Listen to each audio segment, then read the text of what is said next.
Welcome to my channel.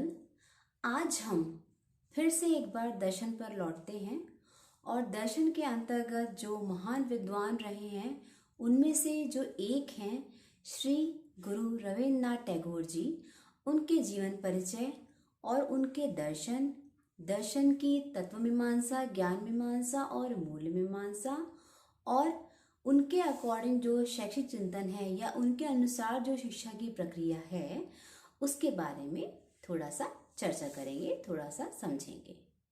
गुरु रविन्द्रनाथ टैगोर जी बहुत बड़े राष्ट्र कवि, बहुत बड़े देश प्रेमी, कला प्रेमी, संगीत प्रेमी, विद्वान, मतलब कि सारी ही खूबियों से युक्त और महान व्यक्ति थे। उनका जन्म कलकत्ता में एक समृद्ध परिवार में हुआ था 1861 में।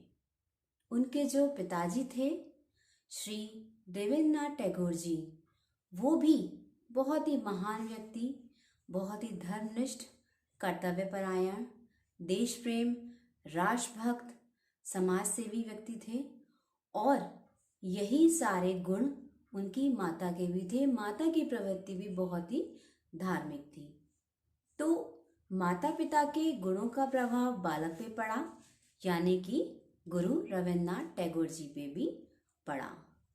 गुरु रविन्द्रनाथ टैगोर जी की जो प्रवृत्ति थी वो शुरू से ही एक अनूठी प्रवृत्ति थी, मतलब कि उनके जीवन में या उनके चरित्र में वो सब बातें जन्म से ही निहित थी जो कि एक देश के लिए या एक राष्ट्र के लिए गौरव का विषय बनती है। स्टार्ट से ही, मतलब जब उनके जीवन का आरंभ हुआ था, या ये कह लो कि बचपन से ही उनकी प्रवृत्ति धार्मिक थी। वो कला प्रेमी थे, बहुत बड़े देशभक्त थे। कवि का जो भाव होता है एक व्यक्ति के मन में, वो भी उनमें बचपन से ही था। उन्होंने बचपन में ही वेदों और उपनिषदों का अध्ययन किया था।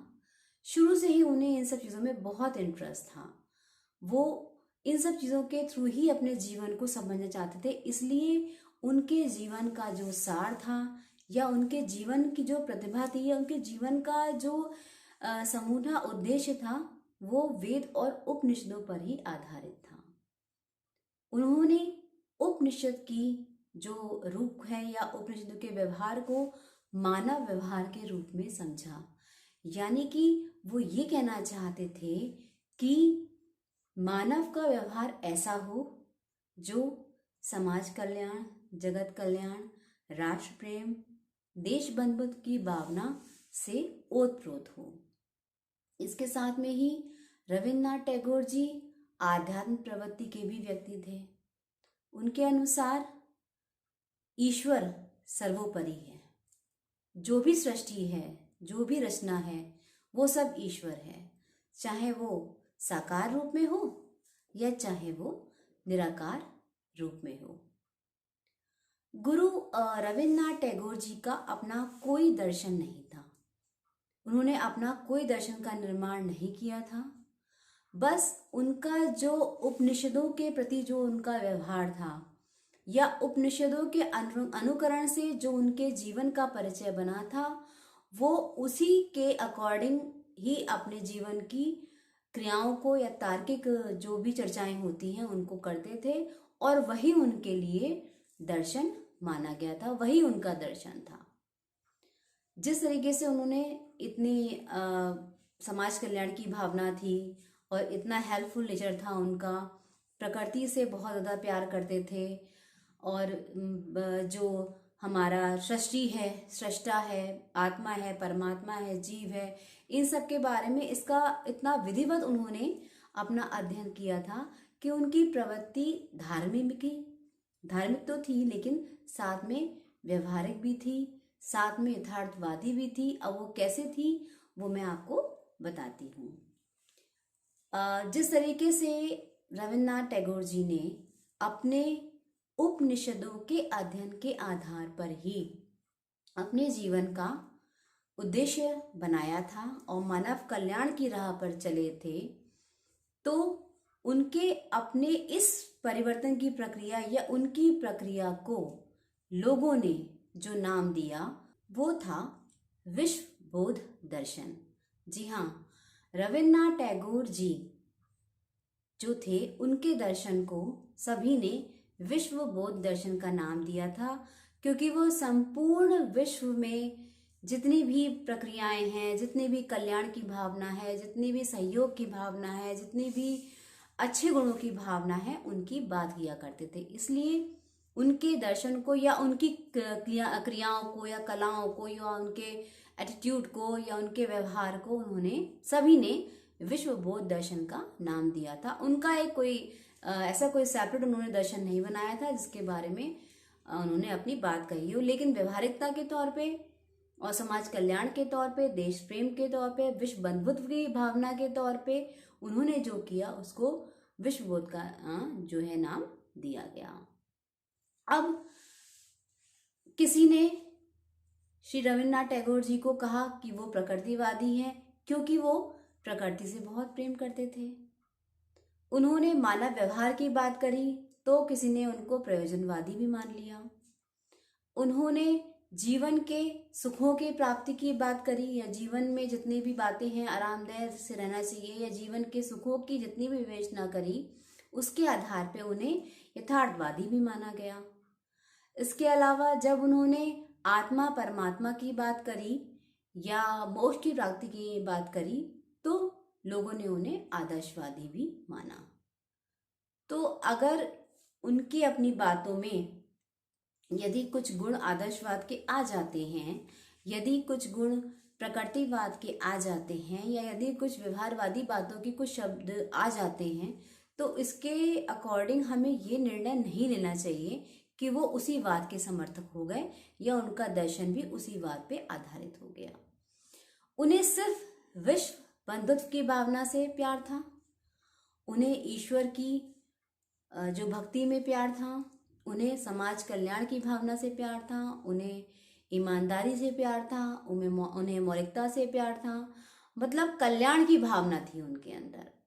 ऐसा दर्शन जिससे मानव कल्याण हो, जिससे समूचे राष्ट्र का कल्याण हो, जिससे राष्ट्रीय अवबोध की जो अंतर्राष्ट्रीय अवबोध की जो भावना है वो जागे, वो उसी पे ही फोकस करते थे। उनको वही सब बातें अच्छी लगती थी। कलाओं से युक्त होना चाहिए व्यक्ति, सांसारिक सुखों में भी कलाओं को देखना और जीवन कल्याण, समाज कल्याण की भावना, व्यक्ति का व्यक्ति से प्रेम की बात पे भी वो बहुत ज़्यादा अमल करते थे। उनका कहना ये था कि यदि व्यक्ति के अंदर प्रेम भाव उत्पन्न होता है, यदि व्यक्ति के अंदर एक दूसरे को सपोर्ट करने का भाव उत्पन्न होता है, तो समूचे मानव का कल्याण, समूचे मानव वर्ग का कल्याण बहुत ही आसान होगा। प्रेम से हर बात जीती जा सकती है, प्रेम से हर बात पूर्ण हो सकती है। तो रविन्द्रनाथ टैगोर जी की इतनी व्यवहारिकता और इतने अच्छे दृष्टिकोण के बाद में उन्होंने जो बातें करी या उनका जो चिंतन था या उनका जो दर्शन था, उसकी जो विवेचना है उसको भी हम दर्शन के आधार पर, अगर आप किसी और वे में अगर श्री गुरु रविन्द्रनाथ टैगोर जी के बारे में अध्ययन करते हैं तो वो अलग बात है, लेकिन यहाँ जो दर्शन की बात हो रही है, जो भारतीय दर्शन या पाश्चात्य दर्शन की बातें हो रही हैं, एक दार्शनिक दृष्टिकोण की बातें हो रही हैं, तो वहाँ पे भी हम श्री गुरु रविन्द्रनाथ टैगोर जी की बातों का अध्ययन भी दो ही बातों के अंदर करेंगे, उनके भी दो भाग करेंगे। या तो उनका दर्शन के प्रति उनका जो दार्शनिक चिंतन है और या उनका अपनी शिक्षा के प्रति या मनुष्य की शिक्षा के प्रति उनका जो शैक्षिक चिंतन हुआ। तो आइए बात करते हैं श्री गुरु रविन्द्रनाथ टैगोर जी के दर्शन के बारे में। अब जब हम किसी दर्शन की विवेचना करेंगे तो सबसे पहले उसकी तत्व मीमांसा आती है, फिर उसकी मूल मीमांसा आती है और फिर उसकी ज्ञान मीमांसा का वर्णन होता है। टैगोर जी की तत्व मीमांसा के अंतर्गत उन्होंने कहा कि ये जो सृष्टि है वो ईश्वर के व्यक्तित्व की अभिव्यक्ति है। उनका कहना ये था कि जैसे सृष्टि को हम नहीं नकार सकते, सृष्टि भी एक सत्य है, उसी प्रकार से परमात्मा या ईश्वर भी परम सत्य है।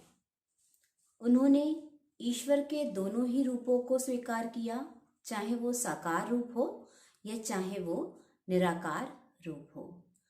साकार रूप में उन्होंने जो ईश्वर, जो सृष्टि है उसको समझा, और निराकार रूप में एक बीज के समान उसकी कल्पना को समझा।